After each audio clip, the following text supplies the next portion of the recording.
Welcome back to the Charlotte 49ers Dynasty. We are entering Week 9 as we welcome the East Carolina Pirates to defend the 704. We are currently 4-2 in the American, and the Pirates are 2-5. We are atop our side of the division, and East Carolina is towards the bottom, but we know that just because you are in a top spot does not mean that you are a better team. Also, if you're in a lower spot doesn't mean you're a worse team. It just means that you have not been as lucky, as we have 2 losses because of bad luck, or just me playing bad defense. But in any case, we're going to get right into this game. I'm excited because we're coming off a huge win over USF last week. We were down by 17 points at halftime, and we fought all the way back and took the lead, took it into overtime, and then, we just got lucky, really, because their quarterback, Jerry Bohannon, had 5 passing touchdowns. We just didn't have an answer for him, and somehow we stopped him from within the 25 one time, and we were able to punch it in with Siobhan McCarron. But let's get to this game with East Carolina. Let's make sure we come out with a win and maintain our spot atop our side of the division. Looking at the team stats, our defense looks a little more stout than theirs. However, their offense does seem to be a little more productive, especially on the ground. Something I also did forget to mention is that we do have some visiting prospects. Here you will see the top 3 that I'm excited for: a defensive tackle, a middle linebacker, and a safety. These guys will make tremendous additions to our defense next year. Other individuals we have visiting include 2 cornerbacks, one of which I'm putting more emphasis on trying to recruit, and the other one I'm essentially going to let go. And if he decides to commit, then great. We do have someone else, but I'm not going to be putting points into him. And the 6th person we have that's going to be visiting is a fullback. Well, they selected tails and won because tails never fails, so we will be receiving the ball. And we're going to start with a run. Siobhan McCarron is unable to get the outside, 1-yard gain. From the pistol, let's see if this stretch run works. Get to the outside. Siobhan McCarron with another 3-yard gain. East Carolina is going to line up with several DBs, so we're going to try to get right along the line and pick up this first down. Nice pass to Clemens, first down. I'm pretty happy with the way that Foster was able to put that ball right on Clemens and allow him to run for another bit of yardage. McCarron with another 6-yard run, 2nd and 4. Take this to the outside. Nope, cut up. Nice run by Siobhan McCarron for a first down. Able to hit Jarris Mack for a first down. Singletary is being covered by a safety. Hopefully he'll be able to get to the inside. And he was! Woo, just able to get that first down. I'm going to call a hurry up and try to get to this line. I do not want them to challenge this. Woo, we got it off with Siobhan McCarron up the middle. Touchdown 49ers! We were able to take our first possession of the game right down the field and score it with that quick snap to ensure they didn't challenge that first down. And that's a touchback. You can see Keaton Mitchell is back for another season. Let's hope we can contain him this year. It's a screen. We were able to get to him. Was that a linebacker? That was a defensive lineman. That is one thing we do need this game. We need sacks not only by linebackers, but also defensive linemen. That's a great start for us on defense. Keaton Mitchell with the draw up the middle, getting to the outside, but unable to get any yardage. 3rd and 21. Nice immediate tackle, unable to get the first down. 4th and 10, we're getting the ball back. Foster with the option and just able to get 2 yards. Siobhan McCarron up the middle, bouncing off tackles for a gain of 7, 3rd and 2. Siobhan McCarron cutting up the middle again, nice 4-yard gain. Up the middle again, unable to get much daylight, but fighting. Loss of 1. Wow, that pass was off the mark. Drop it back, pass to Gruhl. Unable to hold on to it. 4th and 11. Got a little bit of a return lane, but we shut that down real quick, and of course he's bouncing off tackles.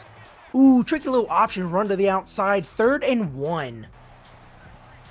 Able to hit his fullback. He was wide open, able to pick up that first down, bounce off a tackle as well. And of course, we fell for the play action, and then we couldn't make the tackle in the backfield.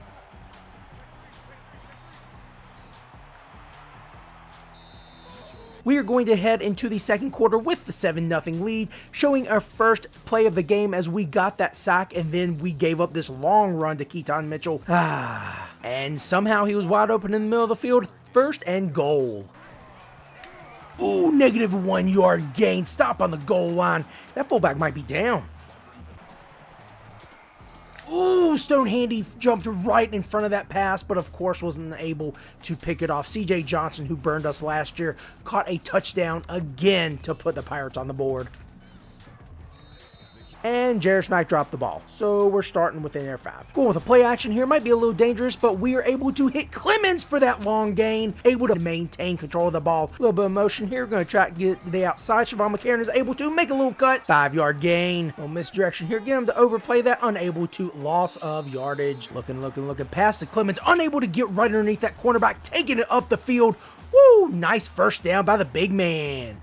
McCarron up the middle with Shadrick Bird lead block and able to break a tackle. First down. There's a flag. Clipping. Daggone it. Gary Singletary, a freshman, making that mistake. 1st and 16. Clemens on the outside. Unable to bring it in. See what a screen can do for us here. Ooh, and we tried to go with the slant up the middle and, of course, missed our mark. There's not a whole lot to call for 3rd and 16. Except Gary Singletary across the middle for the first down. No, just short. Daggone it. But coach wants to go for it. Right up the middle, McCarron is able to break a tackle. First down, 49ers. Run to the short side of the field. Let's see if we can get anything going. Hit the outside, unable to. Loss of 1. Hitting Gary Singletary on the outside, able to break a tackle. Woo, he got blown up. 3rd and 1. Don't overthink it. Right up the middle with McCarron. First down. Roy Walters with a nice spin move. Whoa, he got tossed up. First catch of the game for freshman Roger Walters, not Roy Walters. Walters is running, gets the pass, nice little move, gets hit. Boom! Oh, gets hit. First guy he spun off of bounces him up in the air. He's not on the ground yet. Holy cow. Back to the run game. McCarron up the middle. Break a tackle. Nice 4 yards. We're letting this clock run down to within 30 seconds as we near halftime. McCarron to the outside. Touchdown 49ers! That's McCarron's 2nd touchdown of the day. And that's a touchback. 25-yard gain and he got out of bounds, so East Carolina still has all 3 timeouts left. Oh, no way. Wide open. They've gone right down the field with 8 seconds left. No one wanted to make that adjustment and pick that off. And just like that, they drove down the field 24 seconds and brought it to within 4. We're going into halftime now, up 14-10. We have got to come out and stop him on their first possession here in the second half. We've got to maintain momentum as we've let that go here in this last quarter. We let them drive down the field 70 plus yards to kick a field goal to bring it to within 4. If they go down and score again, we have lost all momentum. We have to do better in the second half, stopping them, especially Keaton Mitchell, who has had 2 big plays against us, but they have set them up for scoring opportunities. And that's a touchback. We have to stop Keaton Mitchell, and look at that. We let him rush for 16 yards on the first play of the second half. He's going to the outside again. Another 12 yards. First down. Giving him plenty of time back there. Drops back. Hits CJ Johnson 18 yards. Garcia's dropping back again and has his tight end. Luckily, he overthrew him, thank goodness, because we were out of position. And again, tons of time, and CJ Johnson is able to beat Valerian Agbaugh, but Agbaugh wants to come up and tackle Keaton Mitchell. Woo! Jalar Holly with another sack. There we go. 2 sacks on the day. We are close to our needed number 4 defensive lineman as we need 3. Calhoun was wide open across the middle. East Carolina's taking the lead. Down by 3, we don't have to get it all back on one play, but it would be nice to get a chunk of yardage to start off, and Foster is unable to. We're going to hit Singletary across the middle, able to outrun that cornerback and pick up a first down. 2 fullbacks in the game. Let's see what they can do. McCarron up the middle for a 3-yard gain, 2nd and 7. Oh my gosh. We throw an interception. Go freaking figure. And who even had that guy? We're going to have to go to a zone defense. My God. Quick hitter right there. Unable to get to him before 7 yards. Stonehandy able to stop him before the first down. 3rd and 2. Stonehandy on the blitz. Able to stop him behind the line again. 4th and 3. Holding him to a field goal. Good job, Stonehandy. With 2 minutes left here in the 3rd quarter and the whole 4th quarter left, we're only down by 6, so a touchdown changes the whole complexity of this game. I'm hoping that we can go down and score and take this lead back. I was hitting R, but of course he didn't throw it. They got a sack, and we have a 7-yard loss. We're going back to my favorite play, slot post, and we're going to be able to hit Gary Singletary across the middle. Wide open, horrible looking pass. First down. If it's not broke, don't fix it. Let's go up the middle again with McCarron. Woo! And he's off to the races. Is he fast enough? This is why we move for Bird. Unable to get away, but still huge gain on the ground. This is going to be the last play of the 3rd quarter. This option with Foster. Let's see what he can do. He's going to make the right read up the middle. Just got caught from behind. As we enter the 4th quarter, we are losing 20-6. There's still plenty of time left. We are driving right now. With that long run by McCarron, he has us hope, and we have momentum back on our side. McCarron up the middle again, breaking a few tackles. First down. Scared to put the ball in the air, but we have to see if we can get anything going. And Clemens drops it, so we will just keep it on the ground. And the pass was behind Patton, even though he was wide open with a beeline to the end zone. Fourth down. Coach wants to go for it, so let's see what we can do. Oh, Patton came through this time. Nice 10-yard reception for the touchdown, tying us at 20. Pending the extra point, we'll have the lead back. Woo, that was a scary play. I almost hit A, but the linebacker was dropping just underneath, so I decided to go with the other slant route that was coming right behind him. Patton definitely made up for that first drop, and that's a touchback. Woo, Boykins came in on that blitz, and Stonehandy came and cleaned up after him. Oh, I tried to click on Ursery to get the interception, but of course he dove at his feet instead of diving for the ball. Woo! Agbar came through in the clutch, separating that wide receiver from the ball. 4th and 6. We have 5 minutes and 58 seconds left here in the game. We have a 1-point lead. Let's not screw it up, guys. McCarron to the outside, picking up a few blocks, putting a move on that safety, unable to get away. Going with the option here. Hopefully I read it right. And I did. There we go. I should have just kept running up instead of trying to find contact. Thought I had a few more blockers on the outside. Most of the play calls had passes, but I feel good enough just running it. So let's see what McCarron can do for us. 3rd and 4. They do have a blitz on. Unable to get 4 yards. We were able to get 3. Let's see if coach wants to go for it again. He does not, but I do. Yes! James Foster right up the middle. A quarterback sneak. 7 yards, picking up that first down. We are going to be able to chew some more clock from this game. Shadrick Bird breaking a few tackles. First down. We're going to run this clock down as much as we can these last few plays. Have some motion going and unable to get to the outside. Gain of 1. They call a timeout. McCarron up the middle. There's a wide open lane. Unable to get anything going. 3rd and 9. We didn't want to put the ball in the air, so we did run it to center it up for this upcoming field goal. And that's good. That's a touchback. With 1 minute 58 seconds left, we definitely still have some work to do on defense. We have to make sure we stop them both on the ground and through the air. And Boykins almost came up with an interception there, buddy. That would have sealed the game. Agbar! Oh, why didn't you react? I hit the intercept button. Come on, man. I completely missed that. Agbar, get it. Didn't want to click on him. I completely whiffed with the sack, so I did not want to screw that up. Who was that even to? We didn't get any pressure on him. Tried to go for the interception. He didn't react. 4th and 9. Stop him one more play, guys. They do a draw. We stop him after a 1-yard gain. Good job, Stonehandy. 1st and 10. We get the ball back. They have no timeouts. With no way for them to stop the clock, we're going to bleed this all the way down and take this victory 24-20. The East Carolina Pirates put up a heck of a fight, but we were able to pull out the victory in the end. Ooh, too close for comfort, ladies and gentlemen. It is no surprise that Shavon McCarron is the player of the game. He had 2 touchdowns, 157 yards with 35 carries. Foster 12 for 20, did throw 1 interception and get sacked once, but he came through when we needed and got us a touchdown. Shavon McCarron, 35 attempts for 157 yards, 2 touchdowns. It says he didn't have any broken tackles, but we saw it for ourselves. His long was 34 as he picked up in the 4th quarter on that drive where we took the lead, so very happy with that. Singletary had a few big catches for us, several of them coming on 3rd downs, and he did not have any drops, so I was very happy about that.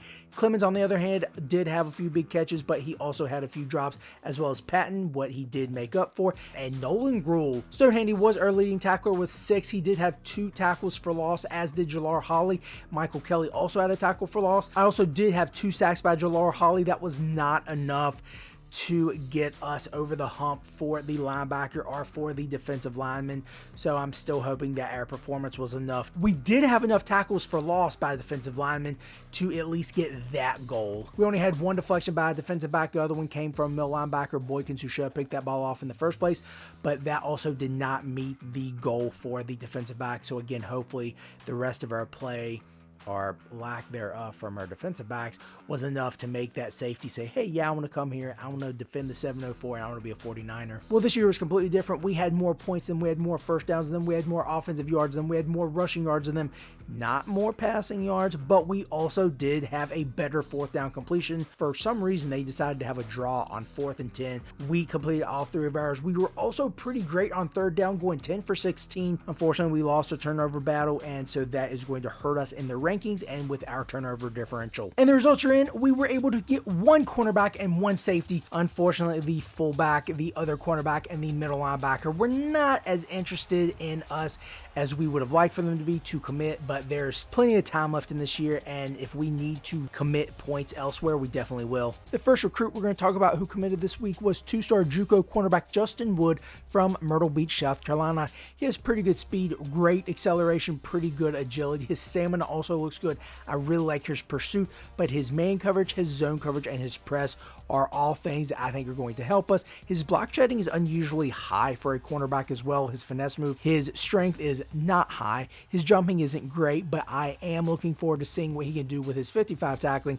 Again, not great, but high enough for a cornerback that we're bringing into a program like this. We are going to need this help, and we're going to be able to utilize this. And the second recruit we're going to talk about that committed to us this week was three-star strong safety from Lexington, Virginia, Joe Brooks. Now, you might look at his speed, his agility, and say, wow, those are pretty low.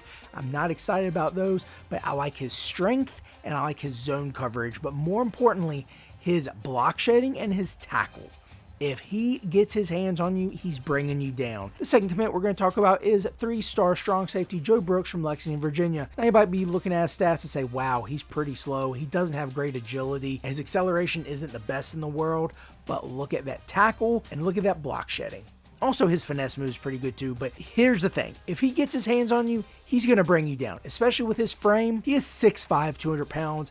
That is hovering around small linebacker or huge DB. As exciting as that game against East Carolina was, they were also only a 2-5 team, and we struggled. So if we are going to start our 2-week Texas State, first against Rice, then against the University of North Texas, Rice only being another 2-win team, we have got to play better. I'm looking forward to seeing you all at the game next week. If not at the game, we'll see here on this channel so you can get a play-by-play of what's going on down in Texas. Let's go Niners!